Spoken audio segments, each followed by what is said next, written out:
Ah, c'est toute une journée là, lors d'un baptême, mais particulièrement aujourd'hui pour moi, parce que Jean-François et Valérie, c'est le processus d'un long moment. Et puis, j'ai fait la blague à Valérie, là, ils sont tous nerveux, tout ça. Là, j'ai fait la blague à Valérie, ça fait 2 semaines que je la tiens en haleine avec ça. J'ai dit, là, je suis obligé de te sortir de l'autre. Je dis, je te calme. Tu sais. Et là, ben voyons donc, tu sais, ça se peut pas. Et là, on s'est rencontrés pour les textes puis tout ça cette semaine. Et puis là, j'ai dit, hey, j'ai vérifié avec les pasteurs de l'Église. Puis effectivement, je suis pas obligé de te ressortir. Tu sais. Fait que là, en tout cas, bon. Fait que c'est une petite blague, mais là, elle sait que je ne ferai pas de niaiserie tantôt dans l'eau. Et mais pourquoi qu'on ensevelit dans l'eau puis qu'on ressort? En réalité, c'est un petit peu ça l'image quand même qui est le symbole que le baptême nous amène. Et la première chose qu'on doit dire, c'est ceci, c'est que c'est institué par Jésus lui-même. Jésus lui-même nous dit, à la fin de l'évangile de Matthieu, Jésus s'approcha et leur parla ainsi. Tout pouvoir m'a été donné dans le ciel et sur la terre. Allez, faites de toutes les nations des disciples, les baptisant au nom du Père, du Fils et du Saint-Esprit. Et ensuite de ça, enseignez-les, etc. Et puis, le baptême, l'ordre est clair, c'est faire des disciples et on baptise. Et il est possible que pour plusieurs d'entre vous, même les chrétiens de longue date, et on pense qu'il y a juste les super chrétiens qui peuvent être baptisés, puis les quasiment parfaits. Ou de l'autre côté, il y en a qui pensent que c'est juste un rite de passage en quelque part, et puis on fait ça comme une grosse fête, on signe un papier, puis c'est fini. Donc, il est possible de tomber dans les deux extrêmes, mais c'est quand même important parce que le Seigneur nous demande de le faire. Mais c'est quoi le baptême? La deuxième chose qu'il faut dire, c'est que c'est un symbole. Et le symbole pointe toujours vers une réalité qui est plus grande que le symbole en lui-même. Et ça pointe vers l'Évangile, en fin de compte, où ce que Jésus a pris sur lui nos péchés à notre place comme un substitut, qu'il l'a cloué à la croix. Puis ça, c'est des expressions que la Bible va utiliser en lien avec le baptême. Qui s'est racheté un peuple et qu'on vit avec lui. Et ça, c'est lié, et là, je tiens à faire remarquer pour un peu d'interprétation du texte, c'est qu'il dit à l'effet de toutes les nations des disciples, mais c'est quoi la base d'aller faire les disciples? C'est le verset précédent. Tout pouvoir m'a été donné au ciel et sur la terre. Et à cause que tout pouvoir a été donné à Jésus sur cette base-là, on fait des disciples et on les baptise. Pourquoi? À cause que la mort et la résurrection de Jésus sont des réalités dans lesquelles on va prendre part. Et d'ailleurs, ça nous rappelle les paroles de Jésus lui-même. Notre propre baptême nous rappelle les paroles de Jésus qui dit, « Il est un baptême dont je dois être baptisé, et combien je suis pressé qu'il soit accompli. » Luc 12, 50, et il ne parlait pas de sa naissance ou de son baptême au début du ministère, il était déjà dans son ministère. Et quel baptême? C'est sa mort. Il fallait qu'il meure. Et ensuite de ça, on peut participer à sa mort, mais pas juste à sa mort, mais à sa résurrection aussi, à la vie du ressuscité. La troisième chose qu'il faut dire, c'est ceci, c'est que c'est une consécration. C'est un engagement qu'on prend. C'est une mise à part qu'on fait de prendre une décision pour le Seigneur, d'adorer, de le servir. C'est un engagement, une déclaration, et on est tous là pour témoigner de ce qu'ils vont nous dire tantôt. L'Évangile, c'est une annonce que Jésus il est mort, qui est ressuscité, qui est symbolisé à travers l'eau. Et c'est pour ça qu'on y va par immersion, c'est complètement dans l'eau. Et quand je ressors, c'est en nouveauté de vie. Et ça, ben, c'est de cet angle-là, il y a une certaine beauté dans le baptême et aussi une certaine importance parce que ça devient un canal de grâce par lequel le chrétien va avoir un point marqué dans sa vie, ou un point de référence dans sa vie qui va toujours lui rappeler l'Évangile pour lequel il a été mis de l'avant dans sa vie, qui a pris position. Et j'avais dit 5 minutes. Je suis dedans. Et j'aimerais vous suggérer autre chose. J'ai 1 minute pour vous amener un autre point. et que les chrétiens, il faut réfléchir un petit peu. Paul nous dit dans Romains,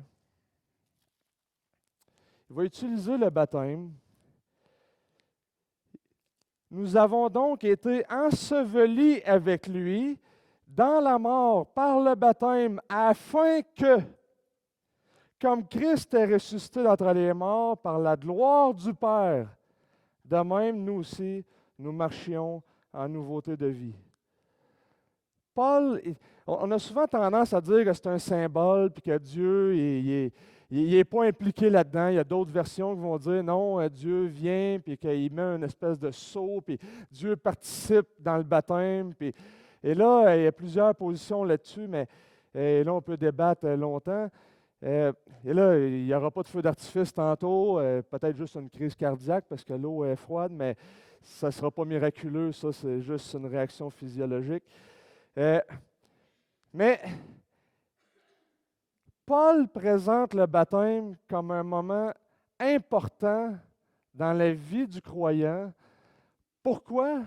Parce que c'est la jonction de la vie de la personne qui vient de croire qui prend la vie de Christ et qui veut vivre la vie de notre Seigneur.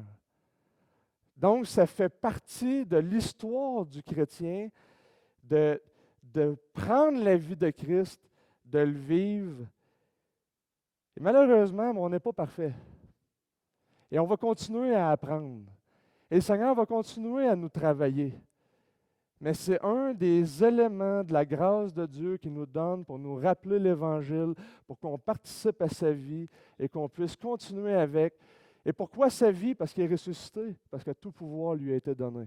Et donc, la Bible est complètement cohérente, que ce soit Pierre avec un engagement de conscience, que ce soit Paul ou ce qui dit non, c'est un point marquant dans la vie, que ce soit Jésus lui-même qui dit, ça l'annonce, un autre baptême, celui de Jésus, ça l'annonce l'Évangile dans lequel on prend part, c'est complètement cohérent. Et aujourd'hui, on va entendre des témoignages de Valérie et Jean-François qui veulent prendre part à la vie de Jésus imparfaitement. Mais on est là pour aussi être des témoins de cet événement-là. Et dans la vie d'un chrétien, Paul nous dit que c'est important. Parce que ça rappelle l'Évangile, oui, à l'Église, mais dans la vie des personnes qui vont être baptisées. OK. Moi, je suis très stressée d'ailleurs. OK. Bon, issue d'une famille croyante catholique, j'ai appris tout jeune que le Seigneur était important dans la vie. Je me suis toujours interrogée sur Dieu et le sens de la vie. Nous avons commencé le judo et nous avons rencontré Jean-Luc où j'ai trouvé la croyance. Ou encore, on peut dire, j'ai trouvé ce qui était le plus en accord avec la Bible, qui me convenait et qui suivait les écrits bibliques. C'était vraiment ce qui était important pour moi, là. Je vais vous parler un peu de moi. J'étais une jeune fille très proche de ma grand-mère. Elle m'a beaucoup soutenue à travers ma maladie, qui était une grande souffrance, le trouble d'anxiété. Grâce à son être et d'autres circonstances, j'ai réussi à m'en sortir. En tout cas, je m'en sors beaucoup mieux aujourd'hui. Dieu a mis les bonnes personnes sur mon chemin pour m'aider. En 2003, le Seigneur a réalisé ce que je souhaitais au plus profond de moi. Il a mis un homme génial sur mon chemin. Je lui ai donné mon cœur et il l'a rempli de bonheur. Il m'a donné le plus beau des cadeaux, 2 magnifiques enfants, un mariage, une maison et plein d'amour. Je ne suis pas riche, mais heureuse. Dieu nous donne force et confiance aux personnes que j'admire. Lors des rencontres avec Jean-Luc et d'autres personnes de l'Église, nous avons regardé ce que la Bible disait, et cela durant plusieurs semaines. Même après avoir commencé à venir à l'Église, cela a pris un temps avant de saisir vraiment comment Jésus a payé sur la croix pour nous. Je veux démontrer à travers le baptême que je l'aime et que je désire le suivre.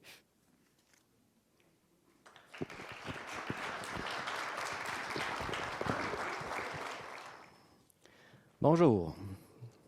Pour Pour tous ceux et celles qui ne savent pas mon nom, c'est Jean-François Berry. Ben oui, pareil comme l'humoriste, mais c'est moi qui ai la meilleure femme.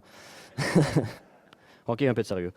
Je suis natif de Trois-Rivières. Je suis né dans une famille catholique et c'est pour la raison que je l'étais catholique. Mais quand j'ai eu ma conjointe, qui est présentement ma femme, on a été dans quelques églises, puis on cherchait, mais il y avait un je ne sais quoi qui manquait. Et par la suite, nous avions eu une voisine qui était Branham. On a voulu en savoir un peu plus là-dessus, mais mon fort intérieur me disait que c'était pas notre place. Ensuite, on a essayé une ou deux places, mais c'était vraiment sans importance. Il manquait vraiment quelque chose. Alors que j'avais presque abandonné l'idée de me rapprocher de Dieu, mon petit gars de 4 ans me demande, en voyant une statue de Jésus, « C'est qui le monsieur? » C'est à ce moment-là que je réalise que mon petit gars à l'école, il n'aura pas la chance d'en apprendre sur Jésus. Donc, je me devais de lui donner les bonnes informations. Sans quoi, probablement qu'il ne connaîtrait jamais l'histoire de Jésus. Ne sachant pas où trouver les informations, l'idée, une fois de plus, est disparue. Un beau jour, la curiosité de ma femme l'amena à aller voir le profil de mon prof de judo. Et elle y découvrit des articles qu'il a été écrits qui parlaient sur Dieu. Puis à ce moment-là, à cause des mauvaises expériences, mon cœur puis ma tête me disaient « Oh non, ça va être comme les autres expériences, je me sentirai pas à ma place. » Malgré tout ça, ma femme et moi, on a eu des discussions avec Jean-Luc. Et au fil, en aiguille, nous avons décidé d'aller à cette fameuse église évangélique baptiste. Et oui, j'ai trouvé ma place, où mes enfants découvrent qui est Jésus. Moi, je me rapproche de Dieu comme jamais auparavant, avec la Bible, des enseignants qui ont la parole de Dieu à cœur. Aller à l'église n'est pas ennuyeux, c'est instructif. Et je pense que Dieu veut que nous soyons instruits de sa parole. Et c'est pour cela que je viens me faire baptiser, car je veux suivre le chemin de Dieu, le chemin de la vérité.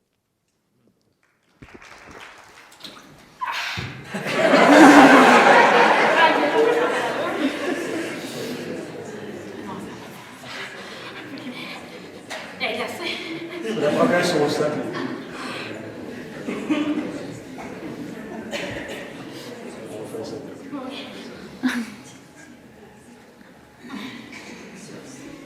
Valérie, as-tu accepté le Seigneur Jésus comme Sauveur et Seigneur de ta vie? Oui.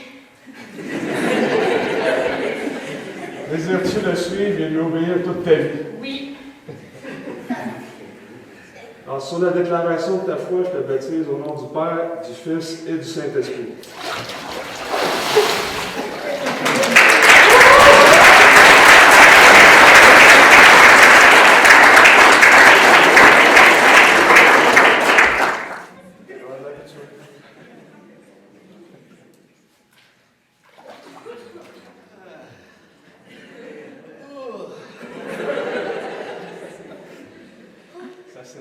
Ah oui. Jean-François, as-tu accepté Jésus-Christ comme Sauveur et Seigneur de ta vie? Oui. Désires-tu le suivre toute ta vie? Oui. Et sur la déclaration de ta foi, je te baptise au nom du Père, du Fils et du Saint-Esprit.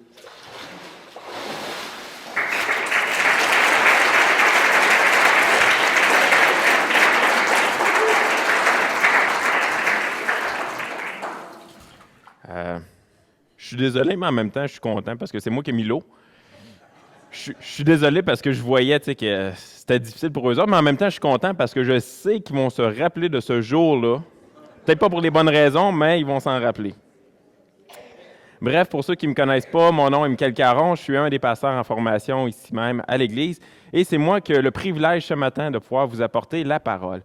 Tantôt, on a entendu Jean-Luc qui nous a expliqué le pourquoi du baptême. Après ça, on a entendu les témoignages et on a entendu Jean-François et Valérie nous parler du pourquoi ils ont accepté Jésus dans leur vie. Et puis moi, ce matin, le lien est, je vais vous parler de Jésus, qui il est, qui est cette personne qu'ils ont acceptée dans leur vie et pourquoi ils l'ont accepté. Ils ont-tu mis leur foi en Jésus sous le coup de l'émotion? Un peu comme si je me levais un matin et puis je dis à ma femme, ce matin, là, je ressens que si je vais me chercher un billet de loto au dépanneur, je vais gagner le gros lot? Est-ce qu'ils se sont levés un bon matin comme ça, sous le coup de l'émotion, puis ont dit, à matin, moi j'accepte le Seigneur Jésus, comme ça, sous le coup de l'émotion? Je pense que Jean-François et Valérie ont mis leur foi et leur confiance en Jésus-Christ, non sous le coup de l'émotion, mais parce que Jésus s'est fait connaître à eux au travers de différentes circonstances et situations dans leur vie, comme ils ont eux-mêmes mentionné tout à l'heure. Et puis un jour, à force que Dieu intervienne dans leur vie, c'est devenu irrésistible pour eux de mettre leur confiance en lui. Une confiance qui n'était pas nécessairement basée sur des émotions, mais sur une réalité qui était tangible pour eux dans leur vie, parce qu'il s'est fait connaître au travers des diverses situations. Jean-François et Valérie n'ont pas eu besoin de monter le mont Everest pour connaître Jésus. Ils n'ont pas eu besoin de courir un marathon. Ils n'ont pas eu besoin de faire le Ironman pour connaître Jésus. Ils ont simplement fait, comme Ésaïe 45, 22 nous dit, ils ont levé les yeux vers Dieu. Ils se sont complètement abandonnés à lui parce qu'il est le seul Dieu. Qui est-il? Qui est Jésus-Christ? Une question que Jésus lui-même a posée dans la Bible, qu'il a posée à ses disciples, qu'on retrouve dans Marc 8, 29, qui leur dit « Qui dites-vous que je suis? » Il a posé cette question-là à ses disciples. Et puis, si on pose cette question-là autour de nous aujourd'hui, que ce soit au travail, à l'école, au cégep, à l'université, dans la rue, dans nos familles, il y a souvent différentes réponses qui vont apparaître. Les gens ont différentes opinions sur qui est Jésus, ont différentes compréhensions. Pour certains, c'est un bébé dans une crèche. Pour d'autres, c'est un simple charpentier qui a suivi les traces de son père. Pour d'autres, c'est une référence pour marquer l'an 0 de notre calendrier. Pour d'autres, c'est simplement un homme qui avait beaucoup d'amis.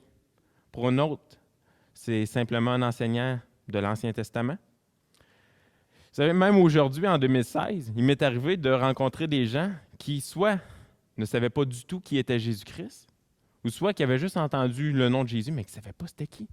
Il y en a qui ne connaissent même pas le nom de Jésus aujourd'hui, en 2016. Et avant d'aller plus loin, on va se courber pour ceux qui le désirent, on va prier pour que le Seigneur puisse continuer de bénir cette belle matinée qu'il nous offre. Ah, Seigneur Dieu, on veut se réjouir ce matin par ce pas de foi que Jean-François et Valérie ont fait. C'est réellement un pas de foi. C'est pas facile de venir en avant ici, de raconter ce que tu as fait dans nos vies, de raconter comment on était perdus avant de te connaître. Et comment, Seigneur, tu nous as attirés à toi et puis que tu as fait de nous tes enfants. Seigneur, on veut vraiment te remercier pour ce pas de foi qu'ils ont fait. On te prie, Seigneur, que tu puisses les bénir dans leur vie. On sait qu'il va continuer d'avoir des épreuves, ils vont vivre des moments difficiles, c'est inévitable. On sait qu'ils vont passer des beaux moments, Seigneur, dans ta présence. On te prie qu'ils puissent se rappeler de ce symbole d'engagement qu'ils ont pris, qu'ils ont fait ce matin, Seigneur. On te prie que tu puisses nous bénir, que tu puisses nous parler au travers de ta parole. Amen. Vous savez, il est fascinant, il est drôle même d'entendre les gens dire que toutes les religions, toutes les sectes enseignent essentiellement la même chose. Il y a toutefois une différence qui est majeure lorsqu'on en arrive à parler de qui est Jésus.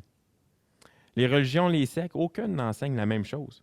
Pour certains, ils enseignent que Jésus était l'archange Michel. Je vais me servir un peu de ma manette, sinon ça n'avancera pas tout seul. Oh boy, un peu tout croche. On va tout mettre, ça va être moins distrayant. Et voilà. Donc, pour certains, ils enseignent que Jésus était l'archange Michel, qu'il était une création de Dieu et qui est devenu un homme. Pour d'autres, ils enseignent que Jésus n'était pas Dieu, simplement un homme qui est devenu un Dieu parmi tant d'autres, qu'il était polygame, qu'il avait plusieurs femmes, qu'il était le demi-frère de Lucifer. D'autres enseignent que Jésus n'était pas le Fils de Dieu, encore une fois un simple homme. D'autres enseignent que Jésus n'était qu'un état de conscience.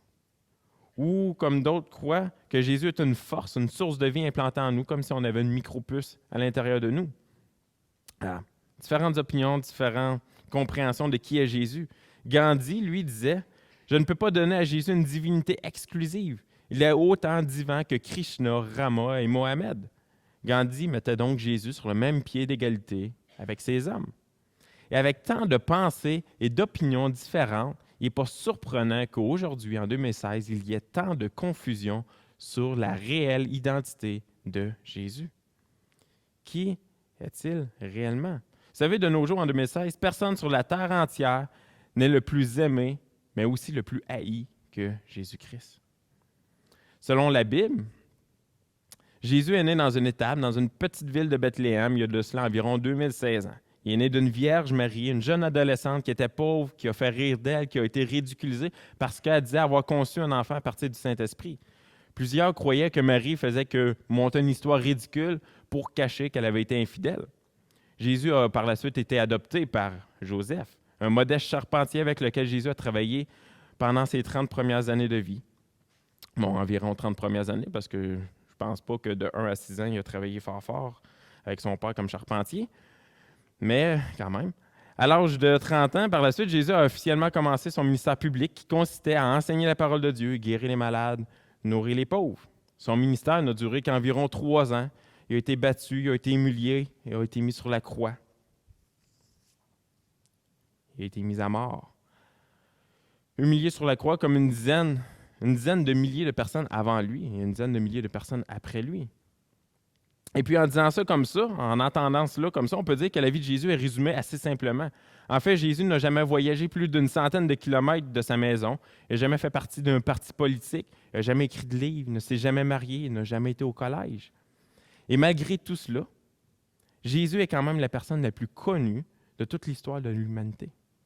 Il a tellement marqué l'histoire de notre monde que même notre calendrier l'utilise pour diviser le temps en deux. Aucune armée, nation ou homme n'a changé l'histoire de l'humanité au degré que Jésus l'a fait. Et c'est exactement pour cette raison-là qu'il est crucial de savoir réellement qui il est. Donc, ce que les gens croyaient dans le temps de Jésus.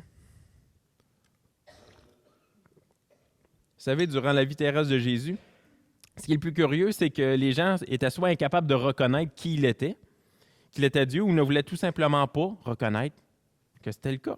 Sans vouloir justifier le fait qu'ils n'ont pas reconnu Jésus comme étant Dieu, mettez-vous à leur place. Vous avez vu Jésus grandir de bébé à adulte, un homme tout à fait normal qui travaillait avec son père comme charpentier. Donc, c'était difficile pour eux autres de reconnaître que Jésus était Dieu. Et la parole nous décrit même le côté humain de Jésus. Il nous dit qu'il avait un corps fait de chair et d'os, qu'il a grandi physiquement, qu'il avait une famille, qu'il travaillait comme charpentier, qu'il avait faim, qu'il avait soif, qu'il était anxieux par moments, qu'il était joyeux par d'autres moments, qu'il avait de la compassion, qu'il avait des amis qu'il aimait. Jésus était humain. Malgré que plusieurs ne croyaient pas qu'il était Dieu également, qu'ils ne croyaient pas en son autorité, il y avait une exception à cette règle, et c'était les démons. Jacques 2,19 nous dit « Tu crois qu'il y a un seul Dieu? Tu fais bien. Les démons le croient aussi et ils tremblent. » D'autres passages qu'on ne tournera pas ce matin parce qu'on va manquer de temps, mais il y a d'autres passages qui nous démontrent que certains croyaient que Jésus était un démon, qu'il était fou. Et ça, c'était les gens du temps de Jésus, ceux qui le croyaient. Jésus n'était pas seulement un grand leader ou un grand enseignant. Jésus n'était pas qu'un simple charpentier. Jésus n'était pas simplement un nom pour marquer l'an zéro de notre histoire. Jésus n'était pas simplement le petit Jésus. Il était Dieu. Une des premières évidences qu'on trouve dans la Bible sont les miracles qu'il opérait. Et donc, ce matin, on va regarder à 2 évidences qui nous pointent vers l'identité de Jésus, qui nous pointent vers le fait qu'il était Dieu. Et donc, les miracles, cette évidence qui nous démontre que qui Jésus était réellement, qu'il était Dieu et non un homme illuminé comme certaines religions le prétendent. Vous savez, il y a beaucoup d'évidences tout au long du Nouveau Testament que Jésus a fait des miracles. Il y a environ 40 miracles spécifiques qui ont été mentionnés dans le Nouveau Testament. Ce matin, je ne veux pas qu'on regarde à tous les miracles que la Bible nous mentionne, mais regardons plutôt à ce que les gens de son temps disaient. Même ceux qui refusaient de croire en Jésus confirment qu'il faisait des miracles.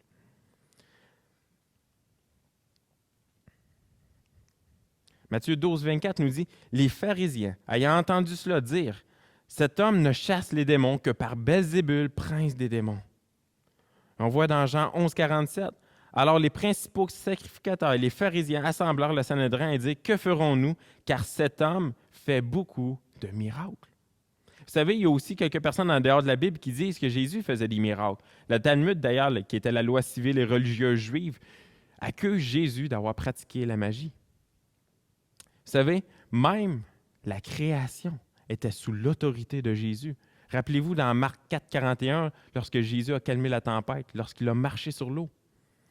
Les pharisiens connaissaient bien leur Bible. Il savait que seulement Dieu avait autorité de lever, de calmer une tempête. Et Jésus vient lui-même de le faire. Il savait que seulement Dieu pouvait influencer les lois de la nature.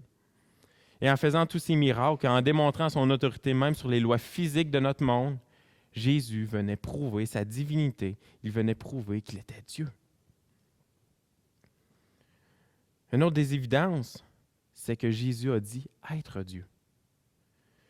Les miracles de Jésus nous démontrent qu'il était doté d'une puissance qui faisait réagir fortement les chefs religieux de ce temps. Pourquoi? Parce que personne d'autre ne pouvait accomplir de telles choses. Vous savez, Jésus lui-même a à plusieurs reprises dit qui il était. Il a affirmé à plusieurs reprises être Dieu.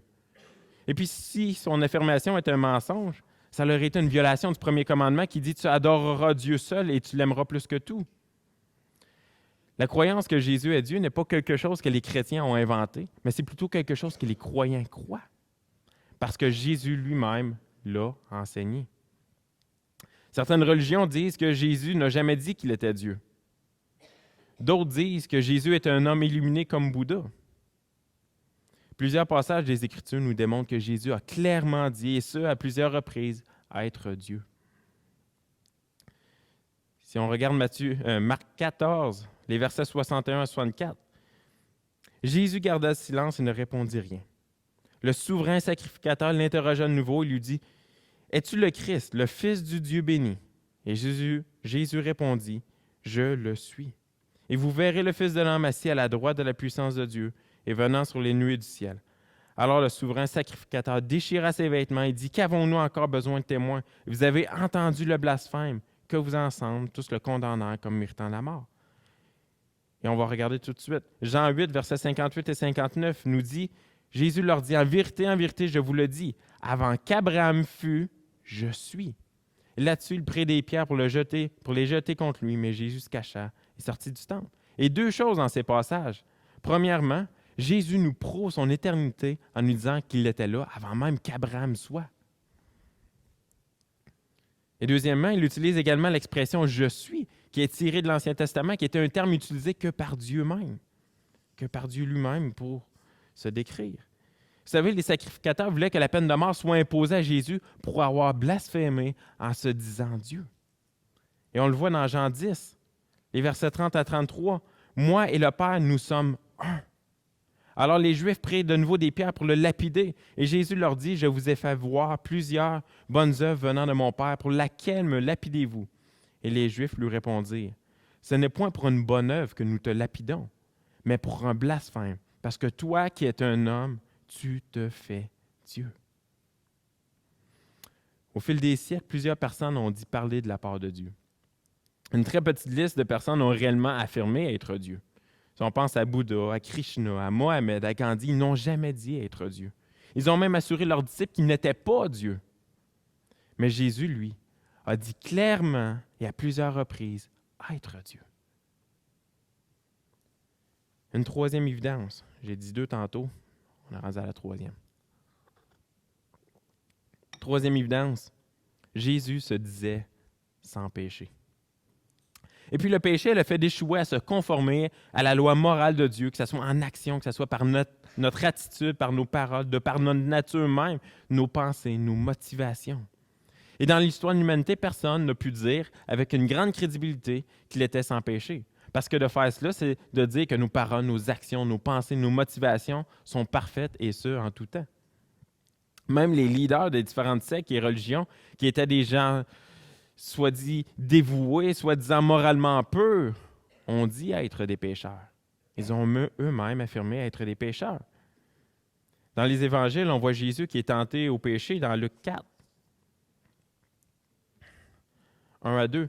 Jésus, rempli du Saint-Esprit, revint du Jourdain. Il fut conduit par l'Esprit dans le désert où il fut tenté par le diable pendant 40 jours. Il ne mangeait rien durant ces jours-là et après qu'ils furent écoulés, il eut faim. Et malgré cela, malgré les tentations que Jésus a eues, il n'a jamais péché et il ne s'est jamais repenti d'aucun péché. Les ennemis de Jésus ont même essayé de l'accuser d'être pécheur. Mais voyez ce qu'il dit dans Marc 14, les versets 55 et 56. Il est dit, les principaux sacrificateurs et tout le Sanhédrin cherchaient un témoignage contre Jésus pour le faire mourir. Ils n'en trouvaient point, car plusieurs rendaient de faux témoignages contre lui, mais les témoignages ne s'accordaient pas.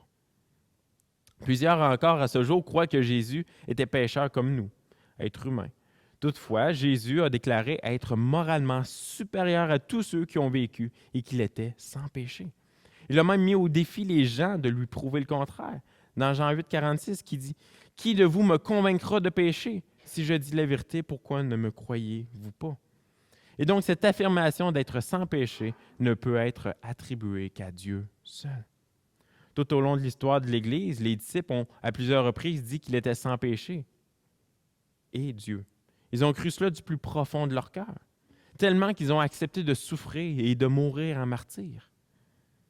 Pierre a dit dans Actes 3, 14, « Vous avez renié le saint et le juste, et vous avez demandé qu'on vous accordât la grâce d'un meurtrier. » Le frère de Jésus a déclaré dans Jacques 5, 6, « Vous avez condamné, vous avez tué le juste qui ne vous a pas résisté. » Puis encore plus surprenant que cela, celui qui a trahi Jésus pour 30 pièces d'argent a même déclaré lui-même dans Matthieu 27, 3, 4.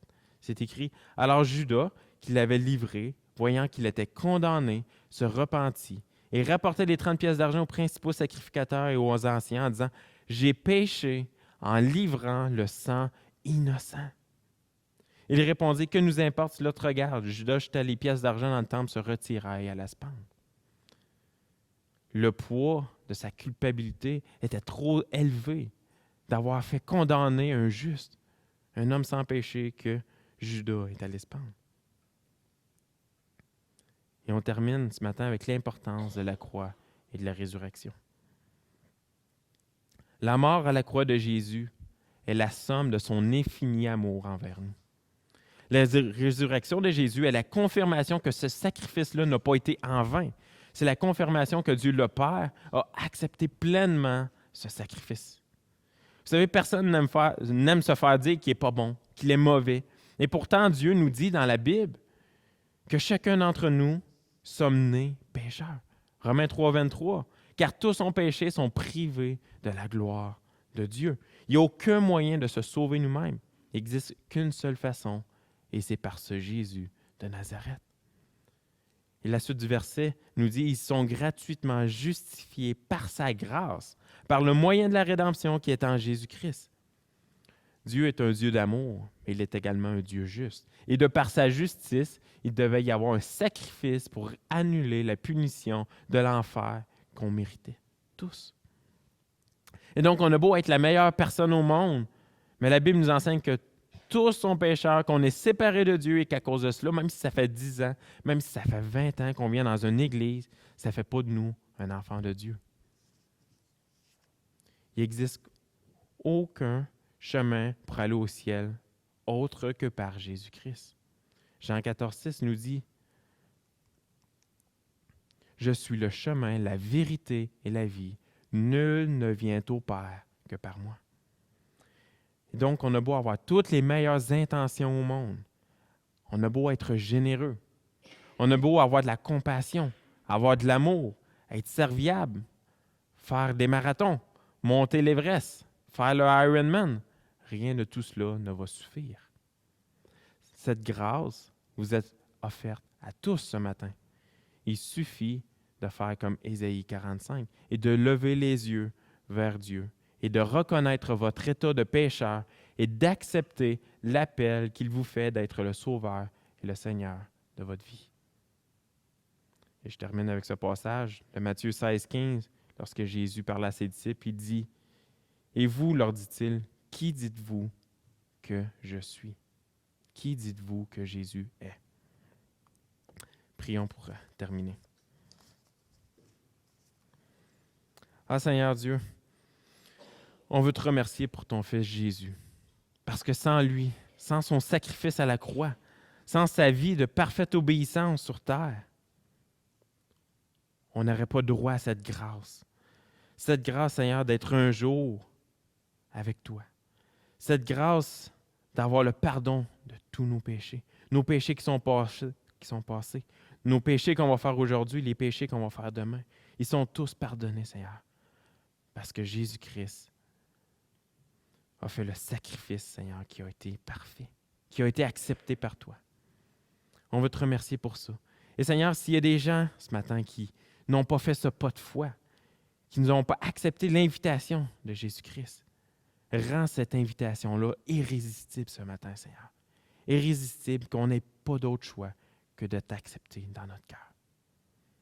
On prie, Seigneur, de bénir encore une fois Jean-François et Valérie pour leur pas de foi qu'ils ont fait, que tu puisses les protéger de toutes les attaques que le diable pourrait faire à leur égard.